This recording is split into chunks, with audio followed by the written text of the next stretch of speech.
What I would love to find out is who put them up to it. They just sit there, these four guys, and go, you know, I don't like that school of thought. I don't like this. Or did they say, just like we know there's been some communication between celebrities that want certain things taken down?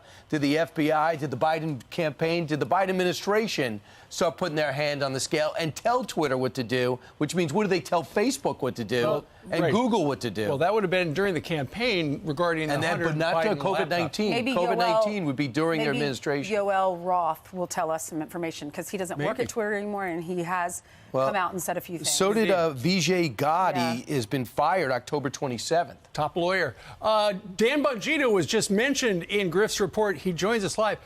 Dan, first of all, you've been vindicated, but you've been saying the wrong thing all along. You were never shadow banned. According to this, you were VF'd. Your visibility was filtered. And so that's how they got away with saying, we don't shadow ban, because they called it something else. It's like, it all depends on what your definition of is. Yeah, the left loves the euphemisms game. You know, illegal immigrants are undocumented. Spying on Donald Trump is unauthorized surveillance. Shadow bans are our latest euphemism there, or it's virtually vision filtered or whatever the hell it is. Listen, I got a lot to say about this, so stand by here, folks. Okay, number one, I've become kind of public enemy number one in the big tech space. And on my podcast later, because I don't have time to do it here, I'm going to produce the receipts for you on my show Unfiltered tomorrow, too. This is just the start. If you guys think it's just Twitter that's been attacking me, you're delusional. I'm not suggesting you all think that, but I'm talking to the liberals out there in the listening audience. This is not it. I've been targeted by YouTube where I was banned. You know what I was banned for? Anyone have a guess? I was banned for saying cloth and surgical masks don't work in preventing COVID, which, by the way, is now accepted scientific fact. You know I was banned from that? From YouTube? Here's the real catch. I wasn't banned for that. I was banned because I'm Dan Bongino. And because I exist in the radio space, the podcast space, and on Fox News, I was a unique danger to them. And then you combine that with the fact that I was an early investor in Parler and Rumble, the alternative to YouTube, and they put a big target on my back. This is not just about Twitter. Let me say a couple other things, too. Guys, listen, if you think there's no government involvement in this, you're delusional, okay? Yoel Roth from Twitter has said under oath on the record in testimony to the FEC when they were involved in legal action. I think it was Tea Party Patriots that was suing them over this for an in-kind donation to Twitter. Here he is, Yoel Roth, right there, the head of trust and safety, said under oath the FBI met with them and warned them about Hunter Biden.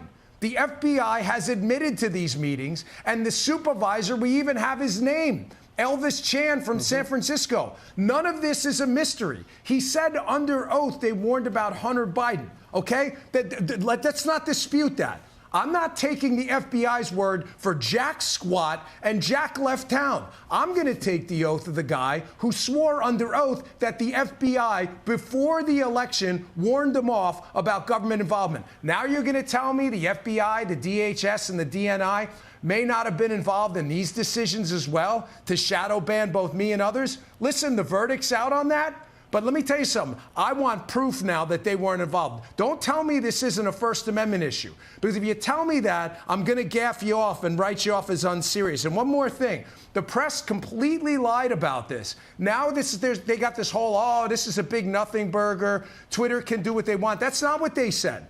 Go look at New York Mag and others and other media outlets, and I'll show the receipts on my podcast today, who absolutely insisted that there was no shadow banning going on at Twitter. You had Tom Nichols, the guy, the lefty hack, who wrote the book, The Death of Expertise, saying, laughing off shadow banning like we were a bunch of idiots. When's the apology come from me? The answer is never. And you know why I'll never get an apology? Because this is what communists and fascists do. They believe in hierarchy and totalitarianism and the brutal exerting of power over others and subjugating them. They're not going to apologize for this. This is what they do. They relish authority and abuse of power, and they did it, and they almost got away with it. Dan, what's your message to Elon Musk this morning? Listen, said last night on Sean's show, and I'm going to say it again. I'm glad you're giving me the opportunity. I don't know if he watches this network, and I have no idea. I don't know Elon Musk. I never met him. But sincerely and candidly, from the bottom of my heart, I can't thank you enough. You have done an enormous service. Now, forget about America. This is a global issue. We got the EU trying to censor Twitter right now. What you have done to change the history of big tech and free speech around the world is an enormous, enormous lift. And the fact that he may lose money, I don't think he will. He's a very entrepreneurial guy. He'll probably fix Twitter. But that he may lose billions over this effort, listen, I love the guy or hate the guy, love his politics or hate his politics. This guy did an enormous service for freedom and the Constitution of the United States and free speech around the world. And he deserves a big pat on the back for that. Number one, they cost you money because you are a monster on social media. You may be the biggest in the country, number one on Facebook, and they cost you money because there's certain calculuses you do. You get clicks, you get money. So you should sue them to high heaven.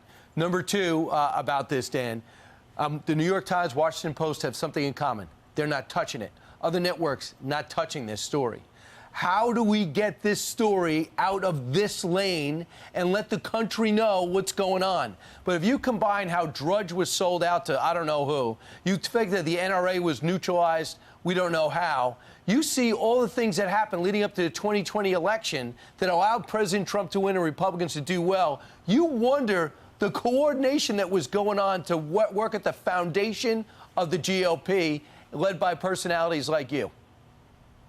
Now, you mentioned Drudge. That's funny. Now you see why I became public enemy number one to them. I have a web alternative to Drudge, too. And that means because Drudge won left. So this is why they hate my guts. Now, you said something, because I get this a lot from lefties. Yeah, I get this a lot from libs. They say, Dan, your page is enormous. It's bigger on Facebook. It's bigger than the Washington Post and the New York Times combined. They've actually written pieces on it at the Washington Post. But I tell them, you have no idea what goes on behind the scenes. They have relentlessly tried to suppress the distribution of my page with fact checks that are completely inaccurate, that go back years. They go and they troll my page. So I say to you, Brian, how are we going to do it? We have to do what we're continuing to do, which is plug away and try to break this wall. It's never going to be easy. Think about what my show could have done on radio, podcast, Fox, and Facebook if I wasn't being relentlessly attacked. I have 3.7 million followers on Twitter. I'd probably have 7 million right now if they hadn't shadow banned me. You can never prove a counterfactual. But we got to keep plugging away, man. We can't give up. This is the only country we got, brother. There's no other country to go to. Where the hell are you going to go? Canada? Where are you going to go? Justin Trudeau. We got to save this place. You don't have free speech. You don't have a country. You have a constitution that's just a suggestion. I don't believe it was a suggestion. I treat it as a damn governing document, and the best of the country better treat it that way, too. And let me say one more thing. Republicans are about to take over the House. As I said last night, grow a pair and do something about this. You don't have a country if you don't have free speech. You have a landmass with a bunch of people living in it.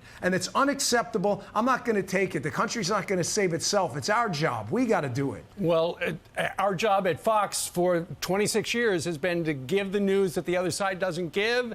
You won't find on the other channels. And that is what we're doing this morning. I don't think anybody's really addressed this story to the degree we have.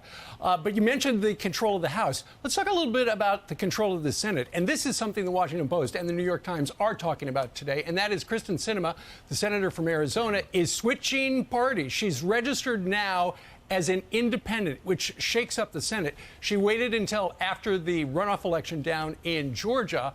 If she were to caucus with the Republicans, we'd be back to 50-50. But it sounds like she's probably going to caucus with the Democrats to keep her committee assignments, which makes it 51-49. Yeah, listen, she's indicated she's not going to caucus with the Republicans. I heard you report that earlier, and you're correct. I read that as well. So that's kind of an issue. It would have been great if she would have agreed to do that, at least for the time being. But here's the big story, I think, that comes out of this whole thing. Who does this empower the most right now? You guys know. Joe Manchin. Of course. It empowers Manchin's now back again if Kirsten Sinema really is going to act in a bipartisan manner. So consider her kind of like a Roberts Supreme Court swing vote. That's what, John Roberts is no conservative. He's kind of become the swing vote himself before. They're really 5-4, not 6-3. So he would have been a swing vote if we hadn't had Amy Coney Barrett. But Joe Manchin is unquestionably now going to be the decision maker maker yet again. So that's the person who's empowered the most. Obviously, a huge decision. I think she sees the writing on the wall. The Mark Kelly race didn't turn out great for the Republicans, but I think was closer than she expected. Blake Masters, first-time candidate, had a lot to deal with, had a big money disadvantage. And listen, man, Kelly didn't absolutely rout him in that race. That could have been a lot closer. Indeed. Brittany Griner, she is home. We found out this morning she landed in San Antonio. Look at the front cover of the New York Post. It says, "Deal with the devil."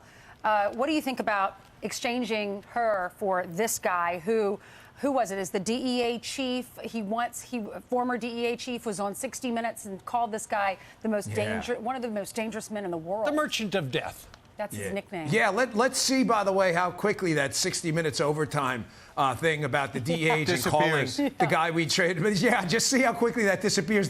This is the most dangerous man of our. Cannot find the link. Let's see how. Listen, there's a couple things about this. Number one, I find it awfully convenient that Vladimir Putin waited till after the Herschel Walker Warnock race was completed to give Joe Biden what Joe Biden would perceive as a victory. You guys really think that was by chance? The answer is hell no, it wasn't by chance. Putin waited. He didn't want to help. He didn't want to help Biden out. But second, listen, obviously she's an American citizen. I really don't care about her politics. If you carry an American passport, it has to mean something. So it's great she's home. However, trading an international arms dealer that unquestionably is going to go right back to killing Americans and people around the globe at the drop of a hat. For Brittany Griner, when Donald Trump's administration, according to John Bolton, by the way, he's no fan of Trump anymore, when the Trump administration turned down a deal for Whelan, who's a Marine who's been questionably at best charged, when Trump said no to that deal, realizing how dangerous this guy was, it makes you question, what was the real motivation of Joe Biden here? I mean, listen, it's great she's back, okay? Let's just put that aside. Point stipulated. But my gosh, folks, I mean, listen, the world is full of moral compromises and complex choices, and it's clear to me at this point Joe Biden made the absolutely wrong one and potentially a deadly one. Remember when Barack Obama went to the Rose Garden on a Saturday to announce Bo Bergdahl was home, and then we realized who he was, a deserter, and who he was traded for, people at Gitmo, terrorists at Gitmo, who are now back in power in Kabul.